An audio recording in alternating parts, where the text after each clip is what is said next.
Hey there friends, Nibs again, out in the garage doing a little bit of goofing around tonight, and I wanted to do a review on this new Crosman pellet tin collection for the 100-year anniversary, but I thought I'd throw a bit of my spin on this too, and kind of show you guys the collection that I have here that pretty much spans that entire 100 years. I don't have the very first Crosman model. That was almost just a prototype and you almost never see them, but I do have just about everything else along the way. So, but let's go ahead. So this is a nice little presentation case that they put together for it. Not too gaudy, but very nice, and it's in a nice little case, and there is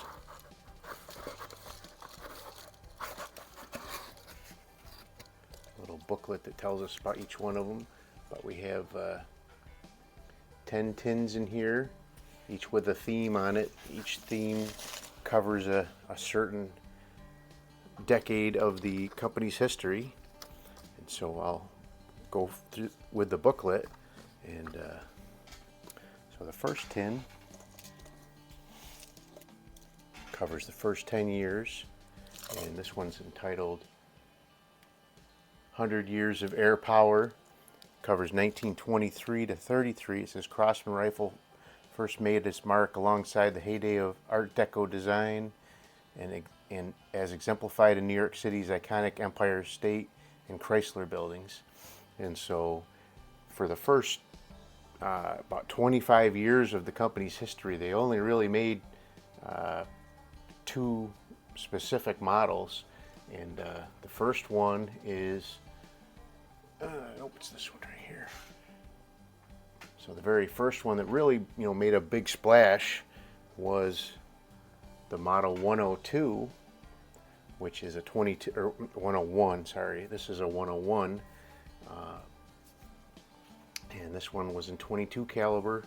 They never introduced a 177 caliber pellet gun until 1942, which was quite a ways away, and we'll talk about that in a couple minutes. So this is the 101, and that was made between 1925 and 1951.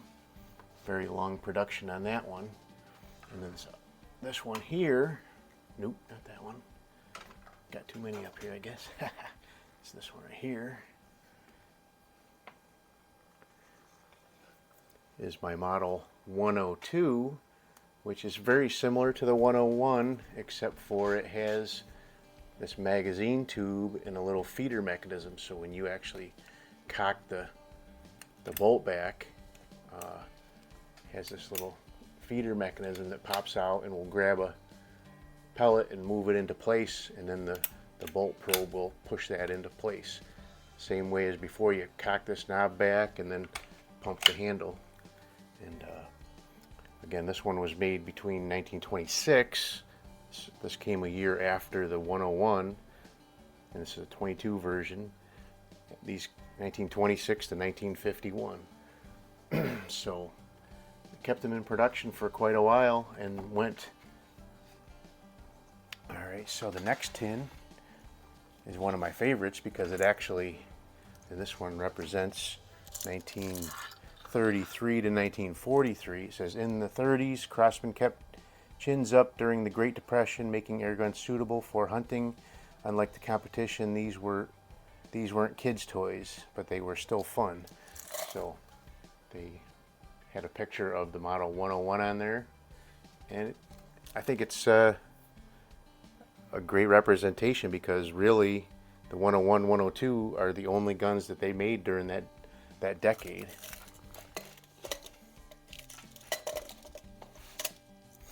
The next one represents 43 to 53, and it says, painted on the nose of airplanes, pinup art led the U.S. Armed Forces into World War II, where some soldiers carried Crosman air guns on stealth missions. So really neat art on the front of that one. Pretty cool. All these tins are filled with the 7.4 grain pointed 177 pellets. I think that may have been a small faux pas on the Crosman, seeing as how their big focus was on 22s for so many years. And so in the next one that I have that would be covered in that particular decade would be this one, which is the Model 100, which is the same exact gun as the Model 101, but chambered in a 177 caliber. This is the very first gun Crosman ever produced that was in 177 caliber. And also has the peep sight, just like the 101 and 102. And this one was made up until 51 when they ceased making this design.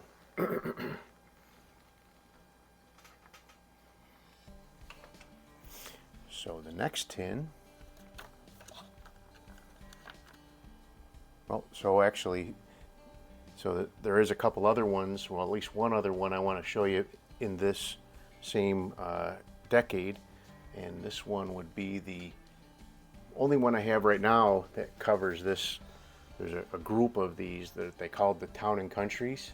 This is a Town and Country Junior, which is a Model 110, and that's a 22 caliber. They also had a Model 109, which was a 177, and they had a 107 and 108, which were they called the Town and Country, which was a more adult length of pull, a little bit larger, but basically the same action.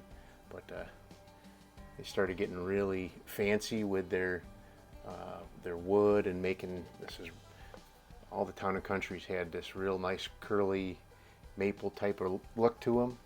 Very cool. So then in 53 to 63, they wrote pop art and funnies in the morning paper. These are images that remind us of the Leave It to Beaver post-war period of the 1950s when Crosman first produced game-changing powerlets. So got a kind of a cartoon comic book type of look to it for the 53 to 63 tin. They started making a ton of stuff in this era between 49, just started producing all kinds of stuff. But I have several guns here that were produced in that time frame. So let's see, the first one would be the Model 120, which is very similar to the Town and Country ones, and I think it was a takeaway from the Town and Countries. But this is a Model 120. It's a 22 caliber, and they were made between 1952 and 1954. And again, this one you have to cock the hammer back, and then you pump it, and then fire it. But that's a really cool gun. What else do I have? So the Model 147. I don't have a Model 140. I've had a couple in the garage that I've repaired for other people, but I don't have a Model 140. But I do have a Model 147. The 140 would have been a 22 caliber, but the Model 147 is a 177 caliber, which is actually much more rare. And it's just another pump up. And this is the first rifle that they put out that has what they call the self-cocking mechanism. So on all the other ones, you had to pull back a bolt and cock it before you started pumping, or else the air would just bleed right through. Now this is the first one where you pump it, and you'll actually sometimes you'll hear the valve push back against the sear, and then you can just shoot it, and you don't have to cock anything. You still have to pull this little lever back to cover up or uncover the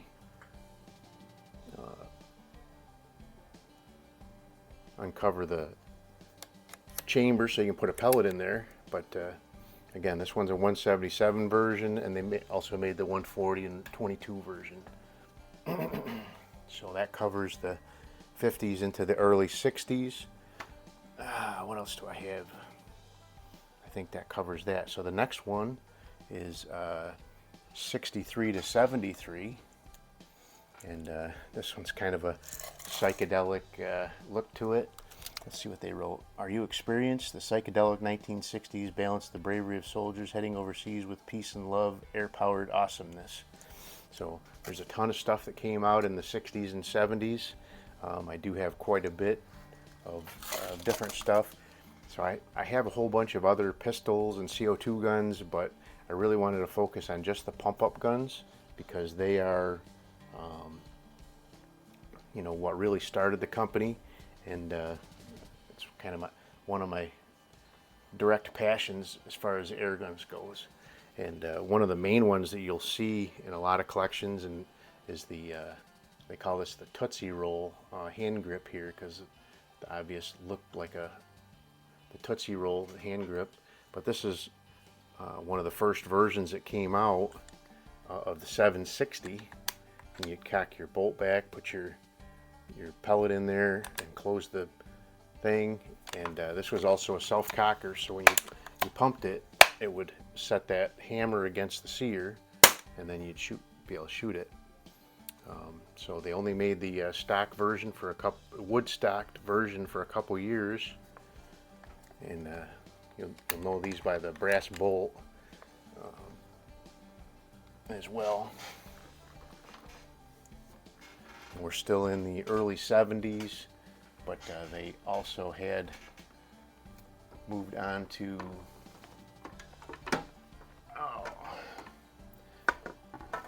making a hard plastic type stock with the same hammer or self-cocking mechanism with the brass bolt still. And they had a few, I've heard of a few versions of that with like a steel bolt, but I've never ran into one. So, all right, let's move on to the next tin. So the next one is 1973 to 1983. It says, feel the 70s funk as Crosman cranks the bass and skips the disco. Our shirts may have been loud, but our air guns stayed quiet. So it's got the 70s kind of vibe on the tin here. And again, tons of stuff came out in the 70s. They were really moving away from the wooden stocks, but they still did produce one kind of last hurrah with a really nice wooden stock, and this is the model 1400, and this was a 22 version. It was also a self-cocker mechanism, and in 22. I've seen a few others that had a more traditional, like wood grained stock. This is a very plain grain, but I like this one because it just looks like a brand new gun still. So very nice, very nice. And then also in that same time frame, they started coming out with what they would call the hammer drop version. Oh, this is a not much newer version. Let me find a older hammer drop. Oh, stop dropping stuff. So here's one. So they came out with what they call the hammer drop version of the 760, and went to a little bit lighter of a stock, but now you would have to cock this back, put your pellet in there, and then you'd be able to fire it after you pumped it, obviously, 1 to 10 times.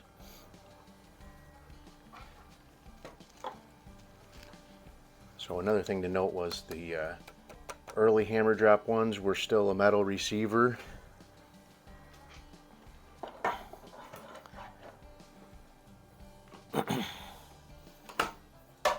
And then moving later into production, the hammer drops started with a plastic receiver. Still shoot really good.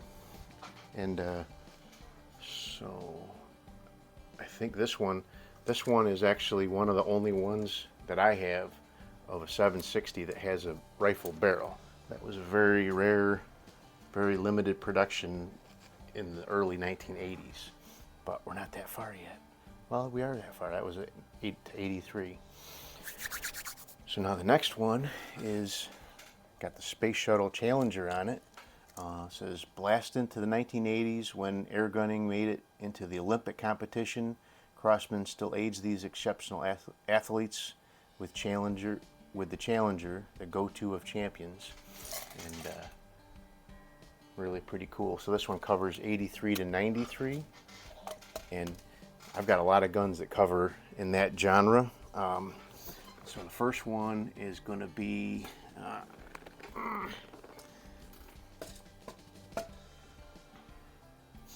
first one, let's see, is my Model 66, which this one, I actually have the box for it and everything. This one was brand new, still with the sealed factory tape on the box before I opened it up. And this one's kind of an upgrade to the Model 760. Has a little bit more powerful pump mechanism. It also has a shrouded barrel with a rifled steel barrel instead of the smooth bore like on most 760s. So that was one of the guns that really kind of revolutionized in the 1983. Another new model that came out in 1983 was the 2100, which is still a very iconic gun even to this day. Very much more powerful than its predecessors, the 760 and the 66. But that one came out in 83 as well. And I have one more very oddity one to show you that also came out in 83, and that is the 781, which is actually a single pump.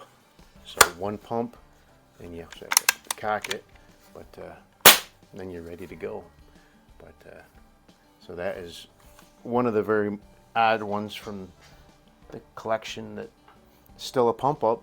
It's just a single pump. All right, so let's see. That was 83 to 93. We're moving right along here. All right, so 93 to 102, or 93 to 2003. Says the 90s got grungy as pop culture and tech collided in dramatic ways. Crosman leveraged the best of both millennia, hand-assembled dependability, and new innovations. So,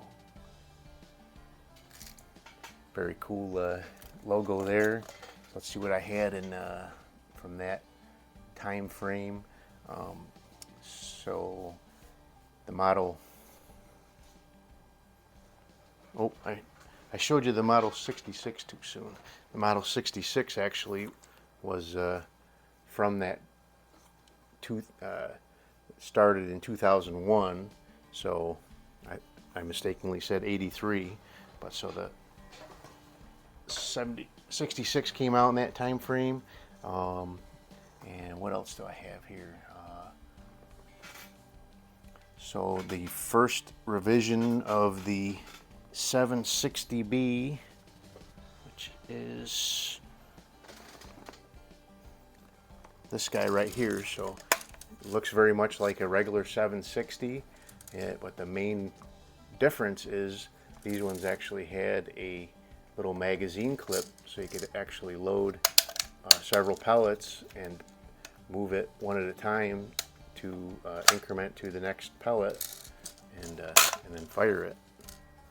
But those came out in 2001, so that followed that that decade.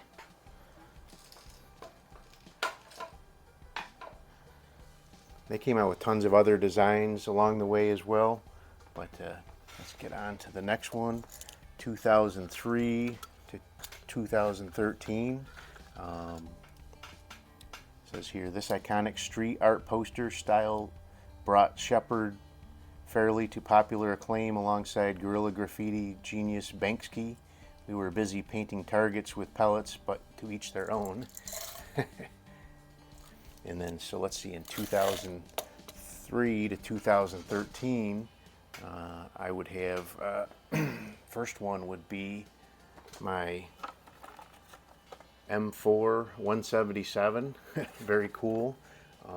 Basically a 760B action with some cool, scary plastic on the outside of it. I've added a buck rail suppressor on the end of it and a Trigicon scope to make it look really cool, but definitely an iconic look to that one. And then